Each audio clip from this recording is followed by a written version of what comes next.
నమస్తే అండి. మందాకృష్ణ మాదిగ గారి పైన అసెంబ్లీలో పవన్ కళ్యాణ్ గారు చేసిన కామెంట్స్ అంటే ఒక జాతి కోసం ఉద్యమించిన విధానం, ఒక జాతి హక్కుల రక్షణ కోసం పోరాడి విజయం సాధించినటువంటి మందకృష్ణ మాదిగ గారిని అభినందిస్తూ ఆయన చేసిన పోరాటాన్ని, ఆయన కొనసాగించిన ప్రయాణాన్ని చాలా అద్భుతంగా ప్రశంసిస్తూ మాట్లాడారు.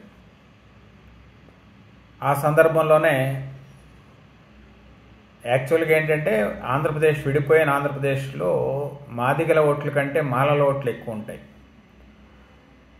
చంద్రబాబు నాయుడు గారు ఫస్ట్ నుంచే ఈ మాదిగ రిజర్వేషన్ పోరాటాన్ని సపోర్ట్ చేయటం, ఎస్సీ వర్గీకరణ పైన ఆయన గతంలోనే అసెంబ్లీలో తీర్మానం చేయటం, అది కేంద్రానికి పంపించటం, మాదిగలకు మద్దతుగా ఆయన రాజకీయ ప్రయాణం మొదలైంది. అది సహజంగానే ఆ సామాజిక వర్గం తెలుగుదేశం పార్టీకి కూడా అండగా ఉంటుంది. కానీ ఆంధ్రప్రదేశ్ విడిపోయిన తర్వాత మాలల యొక్క ఓట్లు ఎక్కువ ఉంటాయి మాదిగల కంటే కూడా.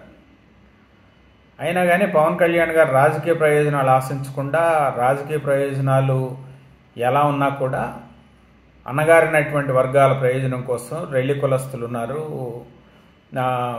మిగతా బుడుగు జంగాలని చెప్పి మరొక ఎస్సీ సామాజిక వర్గం ఉంది, వీళ్ళందరూ యొక్క హక్కులను పరిరక్షించాలి. దాంతోపాటు మందకృష్ణ మాదిగ గారు చేసినటువంటి ఉద్యమాన్ని కూడా ఆయన బ్రహ్మాండంగా ప్రశంసిస్తూ మాట్లాడారు.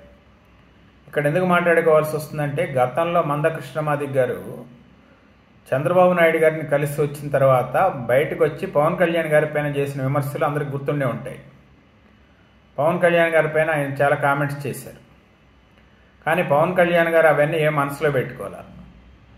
మనసులో పెట్టుకోకుండా ఆయన వ్యక్తిత్వం అలాంటిది. పవన్ కళ్యాణ్ గారు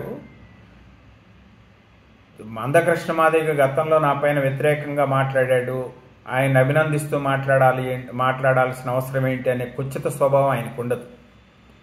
ఎంఆర్పిఎస్ ఉద్యమం కానీ, ఆ ఉద్యమంలో మందకృష్ణ మాదిగ గారి పాత్ర కానీ, ఆయన పోరాటం చేసిన తీరు కానీ, పేరు పక్కన అగ్రవర్ణాలు జనరల్గా రెడ్డో చౌదరో ఇలా పెట్టుకుంటూ ఉంటారు, శాస్త్రో శర్మో ఇలా పెట్టుకుంటూ ఉంటారు.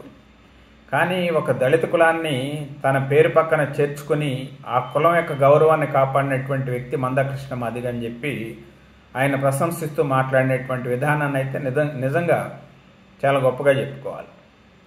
అందుకే ఈరోజు మందకృష్ణ మాదిగ గారు కూడా మాట్లాడుతూ పవన్ కళ్యాణ్ గారికి కూడా ధన్యవాదాలు తెలిపారు. అంటే ఏంటంటే, ఒక విషయాన్ని విషయంలాగా మాట్లాడాలి తప్ప విషయాన్ని పక్కదారి పట్టించేలాగా విమర్శలు చేయటం, దానికి ప్రతి విమర్శలు చేసుకోవటం సరైన విధానం కాదు. రాజకీయపరమైనటువంటి విధానాలని రాజకీయపరమైనటువంటి తీరులోనే మాట్లాడాలి. అది తనను విమర్శించిన వాళ్ళని సైతం ప్రశంసించగలిగేటువంటి గొప్ప గుణం పవన్ కళ్యాణ్ గారికి ఉందని మనం భావించవచ్చు. ఆయన యొక్క గొప్ప వ్యక్తిత్వాన్ని మనం ఈ సందర్భంగా చెప్పుకోవచ్చు.